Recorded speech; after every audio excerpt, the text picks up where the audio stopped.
In this digital media clip, we're going to look at the tools in and around state of mind.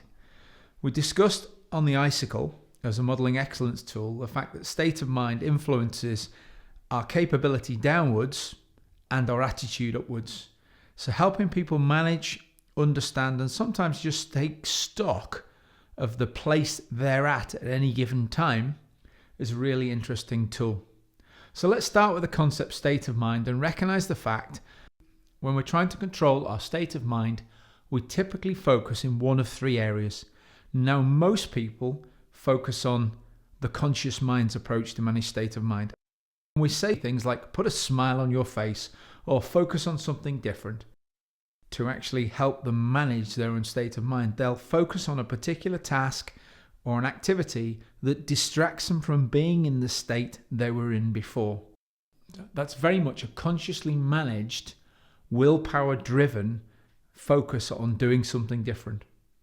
If we want to take a different view on how to change our state of mind, we can look at the subconscious mind and meaning, because the conscious mind controls focus, the subconscious mind controls meaning. And what you tend to find with powerful coaching interventions is they change the meaning of the behavior and the meaning of the thought rather than the thought itself. So we change what a particular thing means to us. A great demonstration of the power of meaning is just changing got to go for a run, got to eat healthy food, to I get to go for a run or I get to eat healthy food. Just by changing one letter changes the meaning. Got to, forced behavior, something I have to do, otherwise I'll get painful consequences. Get to, it's a choice, it's positive and changes the way we feel about the situation. The next area of influence when we think about state of mind is biochemistry. Remember, the creative subconscious creates chemicals based on what we think about most of the time and how we think. Running, gym, yoga, meditation, music, they all change the biochemistry, and they're great ways of changing our state of mind without any chemical or medical intervention.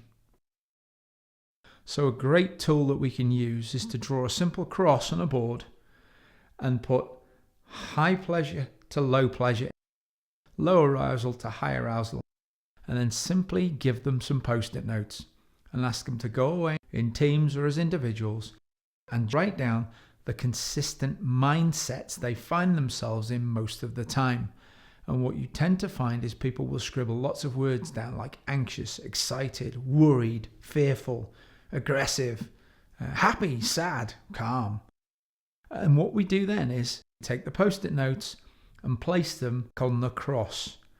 And as we place them, we start to notice the clusters of consistent behaviors.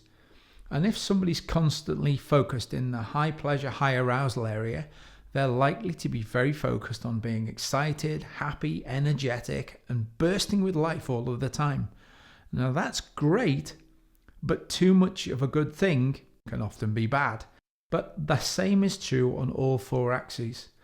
If you then find somebody over in the low arousal, high pleasure area, they're likely to be calm, serene, confident, and quiet. But if they have no energy, they'll never get anything done. When we start to look at low arousal and low pleasure, we're in the zone of depression, anxiety, worry, strife. People are in that place because they feel really bad about themselves and they can't drag themselves off their butts to make a difference. In the bottom right-hand corner, we're faced with the low pleasure, high arousal individuals who are angry, wired, cross, aggressive most of the time. And again, if that's a state of mind that bothers them, we need to look at the kind of tasks and activities that get them from the low pleasure zone up into the high pleasure zone. So this is why exercise has such a massive impact. Anything where the pleasure center triggers and releases serotonin will drag somebody from the lower area up into the high area. Some simple tools to manage state of mind. So let's start with conscious, logical, focus controlled. We can manage state of mind by recognizing what we're seeing inside our heads or what we're seeing in the outside world. We can also manage the kind of things we say to ourselves and also manage conversations we're having with other people. Or we can notice how we feel on the inside or how we could feel if we did different activities or different things. So now let's look at control through action. Just the thought of doing physical activity instantly starts to change our body's chemistry. People say you have to do something really hard to create a benefit, when the reality is just thinking about phys starts you on the journey. If you want to feel calm walking into a room full of people, if you say to yourself, I am calm, and you walk in with your head held high, you walk in as if you're calm, for some reason your body gets to feel calm.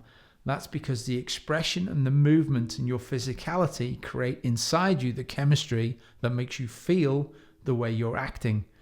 Physical activity in its own right has a big impact on the way we think and behave. It changes our focus, it changes the meaning, and it changes the chemistry. And that can be a short-term positive impact as well as a long-term sustained benefit by making you feel healthier and fitter and increasing your well-being. You may have noticed that you can take the focus, meaning, and biochemistry image and you can overlay it over the top of the mind map and start to realize that conscious, subconscious, and creative subconscious are responsible for the 3 different zones of the state of mind. You can also then put it on the feedback loop from feelings and emotions on the mind map, because the consistent emotional feedback we get from thinking creates our state of mind. And finally, you may also realize that you can take the cross and overlay it over player supporters, zombie snipers, and terrorists, because it is highly likely that somebody who's a player has relatively good energy levels and relatively good well-being, and that's why they are a player. And you can follow that logic right around the map to realize how come somebody can feel like and behave like a zombie or a walking dead, because they are genuinely in not a great place themselves and have very low energy levels too.